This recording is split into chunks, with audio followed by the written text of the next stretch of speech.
Bonjour, c'est André Manoukian. Retrouvez-moi au Passage des Artistes avec Jazia. On fait comment d'abord pour apprendre le piano aussi tôt et aimer le piano et toutes ces petites notes qui grouillent partout? Il y a un truc qui est super important, c'est quand on a l'exemple à la maison. Mon père, il jouait les inventions de Bach depuis que je suis tout petit. Ça aide. Et deuxième truc important, il les jouait pas bien. Ça, c'est très important. Pourquoi très Parce important? que du coup, c'était atteignable pour moi en tant qu'enfant. Je me disais, je peux y arriver. Du coup, ça Ça fait décomplexe. un but qui est atteignable pour un gosse. Bon. Alors que mes trois gosses, je les ai dégoûtés. Pour eux, c'était un dégoût de notes à la maison. C'était inaccessible. Ils en pouvaient plus, inaccessible total, hermétique en plus du jazz quand t'es môme. Mais là, moi, mon père, il faisait ça.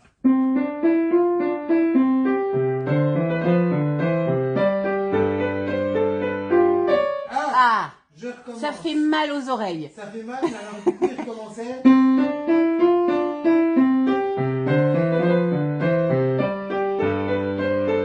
Oh, je recommence. Donc à force d'entendre ça, ça vous rentre dans la tête et après vous n'avez qu'une seule envie, c'est de dire tu veux pas le faire comme ça. Pousse-toi, je vais le faire. Voilà, c'est ça. Bon, bah écoute. Donc, moi j'ai commencé, j'avais 5-6 ans et puis je me rappelle de mon premier cours de piano où mon prof, il nous a fait faire, on était 3 gosses autour du piano. Ouf, ouf, ouf, pendant une demi-heure on n'a pas touché le piano. Ça aussi, c'était vachement malin parce que du coup, ça a créé une telle frustration qu'on n'avait qu'une envie après, c'était de se précipiter. Et ce qui nous apprenait, c'était le souffle et la respiration. Oui. Et plus tard, 20 ans plus tard ou 15 ans plus tard à Boston, mon prof de piano, quand je vais Tu as partir... fait des études évidemment Ouais. aux États-Unis. Je lui dis, donne-moi des accords, je vais rentrer en France, donne-moi des accords, donne-moi un truc, donne-moi les trucs secrets et tout. Il m'amène un bouquin yoga. Je fais, mais non, mais pourquoi? Voilà, on était encore dans le souffle. On parle de 84 parce que ça c'est une année assez intéressante paraît-il. C'est une année où tu rencontres, alors j'allais dire Liane Folly, mais oui. elle n'avait pas ce nom-là. C'était son vrai prénom, parce que c'est pas Liane Folly, c'est Eliane. Ouais, je rencontre Eliane Faliex qui est chanteuse. Tout à fait. Et moi j'ai un groupe de jazz. En fait, tu cherches des personnes pour chanter tes textes à toi au départ. Pas des textes, mais musique, ouais, c'est ça. Tes Moi musiques à j'écris toi. la musique Mhm. et je cherche une chanteuse. Et depuis 2-3 ans, je galère déjà. Ouais. J'ai un groupe de jazz qui est super. J'en ai une qui m'a largué parce que son petit copain, il voulait pas. Alors qu'on avait toutes les portes qui s'ouvraient. On avait, à l'époque, en 81, France Inter, c'était pas rien, quoi. C'était la première radio de France. Et les gars, ils nous disent, on va faire de vous le groupe de jazz de l'année. Vous allez faire tous les Il festivals. s'appelait comment ton Elles groupe? sont Horn Stuff. Et après, il y en a une autre qui arrive, l'autre, je tombe amoureux, ça va pas du tout, parce que, enfin bref. Je galère pendant 2 ans, jusqu'à ce que je tombe sur Liane Folly, et là, mes copains jazzman, ils me disent, tu sais quoi, nous, on n'en peut plus de tes chanteuses, alors, du coup, je me suis retrouvé tout seul avec Liane, Ouais. et bim, c'est reparti. Alors moi, je t'avouerai que ce que j'aime chez toi, parce que je dis je suis pas du tout douée en musique, j'ai des qualités, mais pas celle-là. Et tes musiques à toi, en fait, alors que ce soit le jazz ou le classique, c'est voluptueux. Est-ce que c'est le terme qu'il faut? Alors avant l'interview, je me disais, est-ce que je vais utiliser ce terme-là? Parce que je le trouve rond, je le trouve chaleureux, je le trouve sensuel. Et ta musique, en fait, elle prend des formes comme ça un peu, pas phalliques, parce que c'est pas le terme, mais lubriques.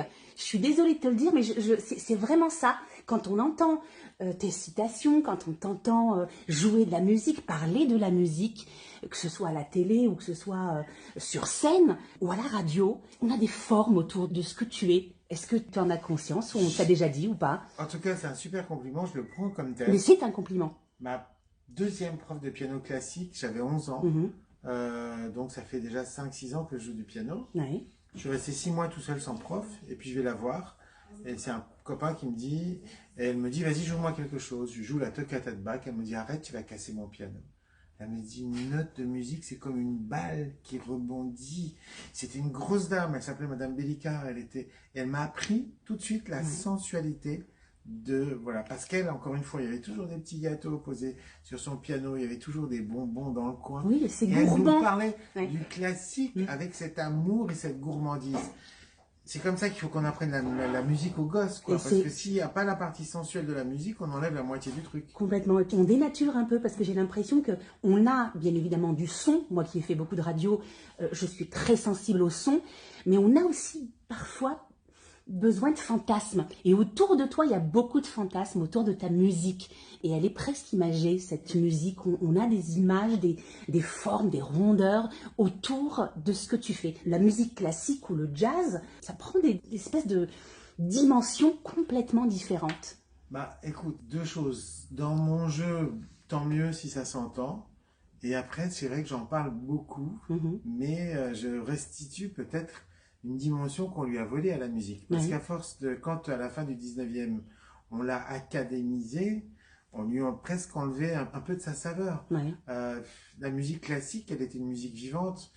C'était une musique qui était déformée par les gens. C'est Tout le monde charnel, la c'est... reconnaît, c'était sensuel. Bien sûr. La Reine de la Nuit, ça rigole pas, ça envoie. Mozart, il était amoureux de toutes les chanteuses pour lesquelles il a bossé. Beethoven aussi, sauf que lui, il n'y arrivait pas. Mais ça, c'est un autre sujet. Tu disais dans tes interviews que il fallait avoir de la peine pour bien écrire ou bien composer. Quand on a un chagrin d'amour, c'est là qu'on est le plus inspiré. C'est Pas quand on génial. est amoureux. Bon, quand on Un est peu amoureux, moins. on est un peu con. Ouais. Non, on est là, qu'est-ce que c'est bien. Une chanson, quand on est amoureux, c'est Ouais, ça. c'est quoi? Ouais, ça c'est un peu guimauve. Mais quand on est largué, on fait ça.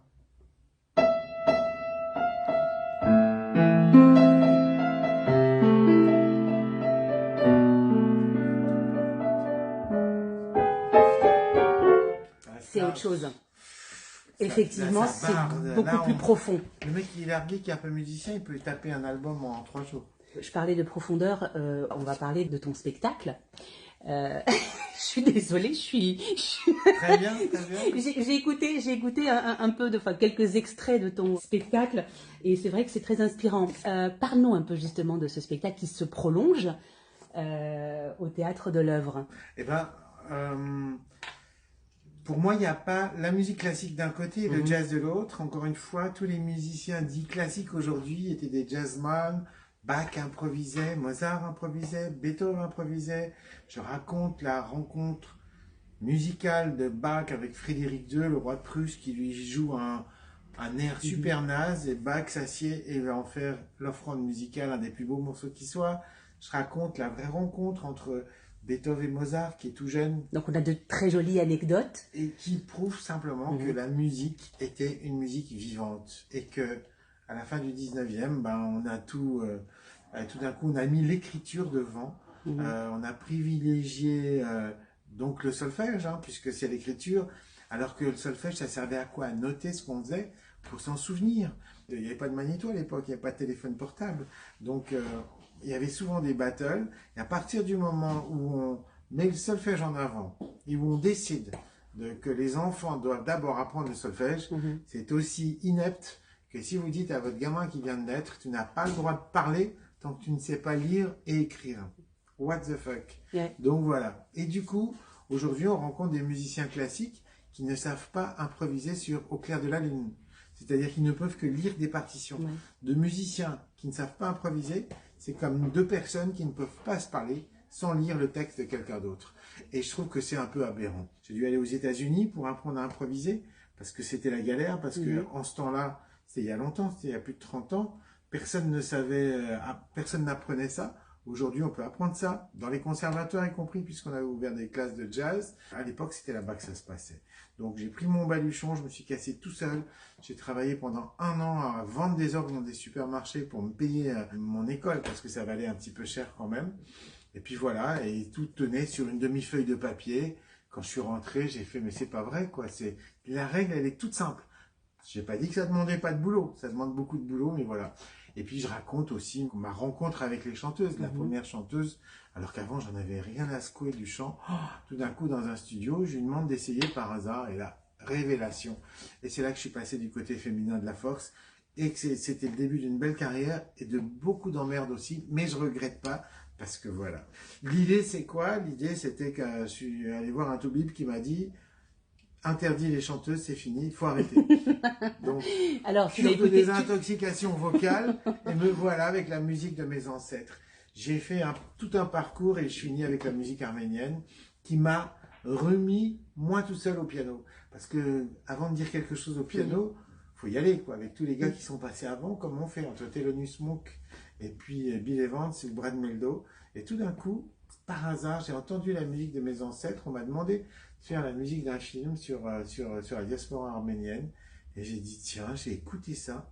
J'ai fait, mais c'est génial, il y a plein de cadeaux là-dedans. Et pour une fois qu'ils m'amènent autre chose que des névroses, mes ancêtres vont en profiter. Dis-nous, André, moi c'est une question que je me pose comme ça, parce que c'est vrai que tu parles avec tellement de passion. Est-ce que c'est une idée d'ouvrir une école de musique? Je pourrais pas le faire parce que je fais trop de choses. Mais j'aimerais bien penser à ça un petit peu. Je sais que tous les musiciens à un moment donné l'ont fait. Didier Lockwood l'a fait, il a fait une école fantastique. Petrucciani, juste avant qu'il s'en aille, c'était son projet aussi. Parce que on a envie de donner les clés d'une manière plus simple. Ouais. Il n'y a pas longtemps, quand j'ai trouvé le petit Mourad à Marseille, qui improvisait sur Chopin, je me suis dit, mais ça, c'est la vérité des classiques. Ouais. Et puis, un gamin de 14 ans des quartiers nord, il peut très bien tomber amoureux de Chopin. Il faut arrêter de les faire chier avec le rap. Ils n'ont pas besoin j'allais dire des institutions pour qu'on leur installe des studios de rap. C'est bon. Par contre, c'est intéressant, tous les mouvements qui leur amènent du classique et tout ça, voilà. Et c'est sûr que il faudrait peut-être un peu désacraliser tout ça. Et puis, il y a plein de gens qui me disent comment je peux faire. Moi, j'ai été dégoûté du piano à cause du solfège. Vous savez, c'est comme si vous voulez faire, je sais pas, vous voulez faire peintre et puis on vous emmerde avec les maths. Mais il est où le rapport? Alors ça, c'est une spécialité française aussi. Hein. C'est une des, j'allais dire, quand on veut faire médecine, je sais quelque chose parce que je voulais faire ça, enfin, pour faire plaisir à mon père. C'était pas vraiment mon truc. Mais on vous fout des maths partout, quoi. Et on s'en sert pas toujours, on se demande à quoi ça. Non, pas vraiment. Hein. Quand je vais vous prendre le pouls, à mon avis, la trigonométrie, c'est sympa pour calculer la TVA. Tout à fait. Mais voilà, quoi. Ou la règle de 3. Alors, rappelle-nous ton spectacle, d'ailleurs, qu'on ne manquera pas de venir voir, le chant du Périnée. Pourquoi ce titre-là? Parce que le chant part du périnée. Pour bien chanter, je suis désolé, mais c'est avec ça que ça se fait. Prenez une chanteuse lyrique, elle va vous mettre la main, elle va vous la coller sur le bas-ventre pour vous expliquer. J'ai même une chanteuse qui m'a dit un truc, je peux pas le dire en spectacle, mais elle m'a dit, ma prof de chant nous disait, les filles, quand vous chantez, la chatte au plancher. Bon, voilà, c'est dit, mais c'est comme ça, c'est une image pour dire que si on chante juste avec les cordes vocales, on se les pète. C'est tiré. Voilà. Contraction du périnée, l'air monte tranquille. Donc, il y a une maîtrise de tout le corps. Et le chant, c'est vraiment, j'allais dire, une expression musicale qui prend tout un corps comme caisse de résonance. La tête, tout. Il y a tout qui vibre. Et nous, quand on est en face et que ça vibre bien, ben, on se met à vibrer. Et tout d'un coup, c'est pour ça que la musique nous met dans un état dingue, c'est que on va se mettre ensemble, dirigé par le musicien, dans un état second. Tu nous rappelles ton spectacle alors? Ça se court jusqu'où? Quand? Le chant du périnée. À Paris, c'est mois de mars, les dimanches et les lundis au Théâtre de l'Œuvre. C'est jusqu'à quand, tu le sais? Et c'est tout le mois de mars, c'est en province. Ça y est, on commence à jouer partout. Cet été, on sera à Avignon. Donc toutes les dates sur le site? Toutes les dates sur le site. André Manoukian, merci d'avoir fait cette petite balade musicale avec nous au passage des artistes. Il y a juste une petite question, mais ça c'est très personnel. Est-ce qu'on commence par un texte et on adapte une musique, ou est-ce qu'on fait le contraire pour que tout soit harmonieux? Il n'y a pas de règle. Il n'y a pas de règle. Moi j'aime bien aussi travailler sur des textes, parce qu'il y a des textes, quand ils sont bien écrits, qui possèdent leur rythmique propre. J'allais dire, leur mélodie, elle parle toute seule. Alors les musiciens peuvent l'entendre. Après, moi, j'ai beaucoup fait de musique d'abord et demandé les textes après. Pour le coup, c'est presque plus compliqué. Mais c'est comme ça qu'on fonctionnait avec Philippe Viennet et Liane Folly quand on a fait tout le répertoire de Liane il y a longtemps. Et puis après, je suis passé au jazz. Alors évidemment, quand c'est en anglais, c'est un petit peu plus facile, mais il y a toujours cette difficulté du texte. En français, c'est hyper important. Donc le conseil, les gars, travaillez le texte. Travaillez le texte. Faites le texte tout seul. Et profitez du fait que votre copine ou votre mec vous a largué. Et là, vous allez voir, vous êtes trop inspiré. C'est génial. André, merci. Dernière petite chose et après je te laisse tranquille. Si tu devais donner un titre à cette interview, un titre de chanson bien évidemment. Un titre de chanson. Là, on a fait un truc à deux. On avait nos deux voix qui s'entremêlaient comme ça. J'ai senti beaucoup de passion aussi, hein, dans toi. Quelle heure il est? On est en fin d'après-midi. J'appellerais ça Je dirais La route de Samarcande. C'est pas mal, hein? C'est un de mes premiers livres, Amin Malouf, voilà. Samarcande. Donc très très bien. C'est en plus un bouquin qui m'avait beaucoup marqué à l'époque. André, merci beaucoup. Et puis j'espère qu'on se retrouvera bientôt sur un chemin. J'espère bien. Et alors surtout dans ce Oui. quartier, qui était le quartier des Templiers, Mhm. c'était d'ici que partait la route vers l'Orient, puisque les Templiers, leur boulot, c'était de mettre des relais d'ici jusqu'à Jérusalem. Donc on n'est pas loin de Samarcande. Merci beaucoup André. Vous écoutez Silver Radio.